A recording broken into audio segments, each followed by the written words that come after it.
The following video will cover the major risk factors section of the questionnaire. Please note this section is used to help determine a patient's follow-up interval when reporting BMD in Ontario.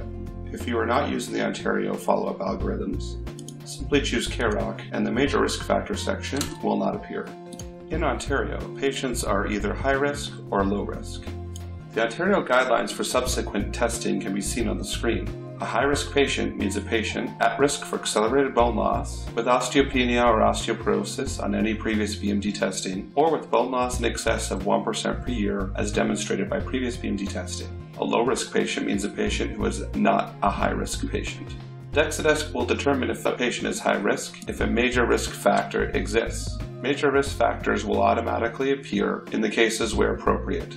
In this example, due to the positive glucocorticoid therapy as well as fragility fractures, you can see they've already been added in. If a single major risk factor exists, the follow-up interval will be 1 year. If no major risk factor exists, the follow-up interval will be 3 years. If previously the patient was low risk and there's a subsequent low risk, the guidelines also make it clear that the follow-up interval should be 5 years, which is also determined by DEXA. If you wish to remove any of these major risk factors, if you deem them not to be appropriate, simply click on the X button. If you want to add a major risk factor, as they will appear in a list in the report, simply click the plus sign.